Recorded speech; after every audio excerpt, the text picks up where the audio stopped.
はい、こんにちは。ガレージマワーです。ちょっと今、作業中なんで音が入ってるんですけど、先日あげた、コロナマーク2が今、もうちょっと進んだので、撮っていこうと思います。で、前回穴、すごいですねって言ってた、ここなんですけど、ここですね。これですね。穴が結構すごかったやつを、こんな感じで切断して、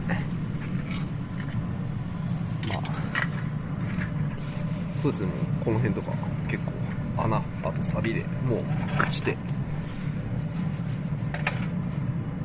もう裏もサビ広がってきちゃってますね。この辺とかもうちょいで、もう裏からあれですね、剥がれてきてる。こういう感じで虫食いというか、腐食が広がってくるので、これ上から直しても仕方ないので、もう切断して、ここはおそらく作成でいきそうですね。はい、この下までもう穴が開いてダメな部分は全部切っていきますね。はい。で、今ジャッキかかってるんで、後ろ側ここもですね、これゲートじゃないや、トランクの下側、ここも切断してます。これも裏サビすごいですね。ここもう裏側がタバコの吸い殻が挟まってますね。これ、は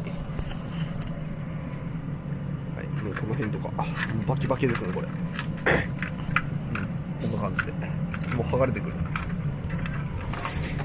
はい、これももう、よいしょ、ここも、切断してますね。はい、で、こ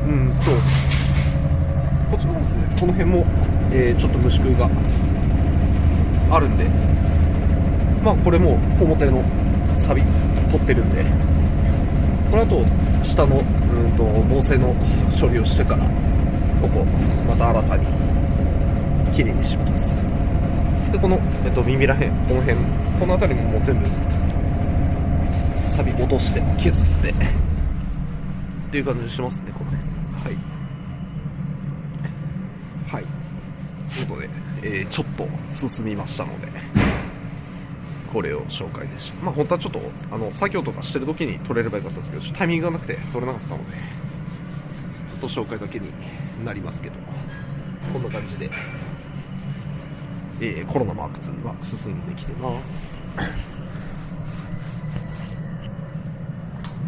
い、なので、こうダメな部分は切って全体的に作っていきますね。この辺とかももうこれもう裏穴開いてるんで、こういうところもきれいに直していかないと、また後で、サビが出てきちゃうので、きれいに直していきます。ごめんなさい。これは、もうちょっとそうですね、かかりそうなので、ケンメリよりはちょっとこっちの方先に、だいぶ前に預かってたので先にやっちゃってます。なのでケンメリはもう少しかかりそうですけど、お楽しみに。ということで今回は、コロナマーク2の、最新というか今の状況でした。じゃあまた次回。バイバイ。